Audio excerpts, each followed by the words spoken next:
Okay, since I brought Frank Zappa up in another video, maybe I brought him up twice, I don't know, in two different videos. Definitely was thinking of him in two different, when I was speaking in two different videos. Okay, be that as it may, Frank Zappa, you know, there's a discussion over in KBR about Frank Zappa, what a tight music arranger. KBRaudio.com. In the everything else music related section of the forum. And I related that I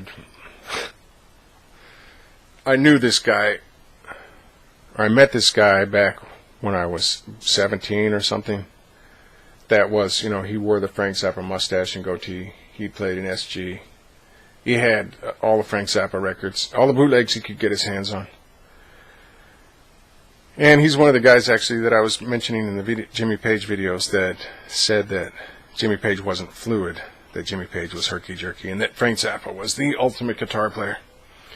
And actually, Frank Zappa was a great player. Interestingly, if I read things right, he actually, his rig was, as an aside, it was an acoustic. I guess that's the house name for Guitar Center. Maybe they existed before they were selling through Guitar Center. The brand name is Acoustic, but they make these solid-state electric guitar amps, and apparently that had been Zappa's rig. So that's kind of cool. You know, most players in rock, they're going to want a tube amp. So it always is kind of an exception to the rule when you see somebody, when you hear somebody that's using solid-state. Now, this is kind of going to be a tangent, but speaking of that, it seems like when guys use pedals or something with a lot of transistors before their tube amps, it sounds almost like a solid-state amp anyway, because more than once I have listened to various guitar players and thought, that sounds like a solid-state amp, but no, and then I go and look at their rig, and it's their rig rundown or whatever, and it's a tube amp, and I'm like, how am I getting a solid-state sound? Because it's kind of distinct. It's that sort of, you know, I call it nylon. It's plastic. It seems distinct to me from tube amps. Maybe I can't tell the difference as well as I think. But anyway, Frank Zappa was apparently using transistor amps. I think he was a great composer. I think that he was like one of the original trolls. He would say stuff in interviews just to get people excited. Like, I think he said Bach was like a commercial, like a top 40 guy back in the day.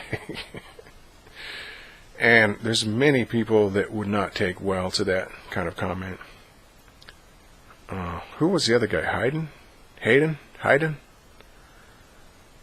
He said the same thing about that guy, I think. These were the top 40 composers of their day. I think Frank had to have known that Bach was, well,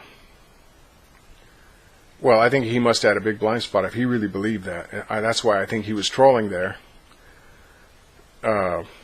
Bach was really a master of not just the note selection, but the rhythms, counterpoint and stuff.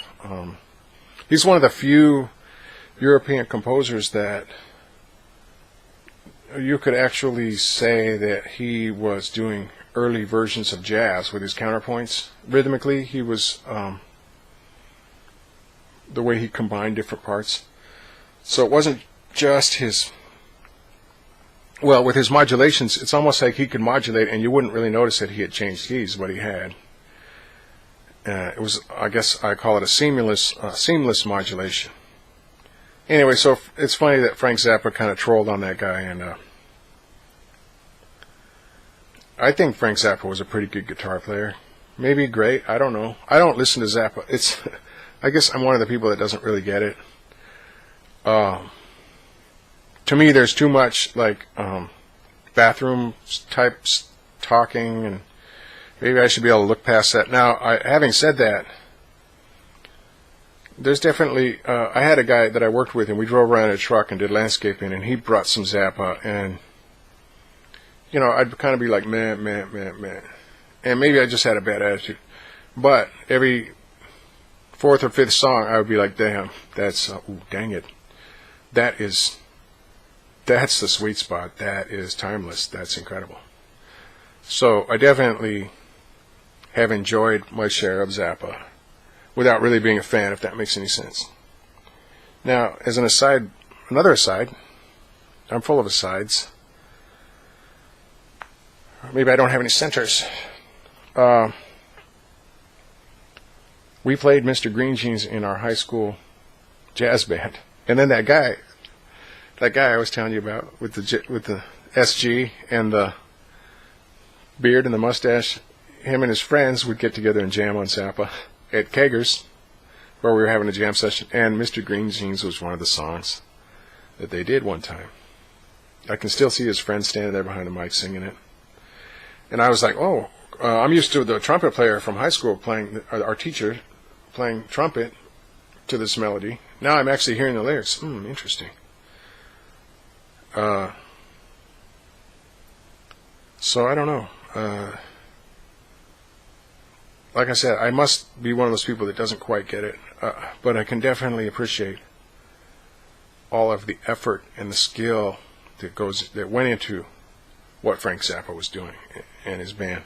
One of the things I heard from the guy that I was working with in the truck was Zappa didn't let people get high. You know, they were limited to coffee and cigarettes, I imagine, because that's what Zappa did. And if they got high, he would if he caught them smoking weed, he would make them practice an extra 10 hours or something. Okay, that's all I've got on Zappa.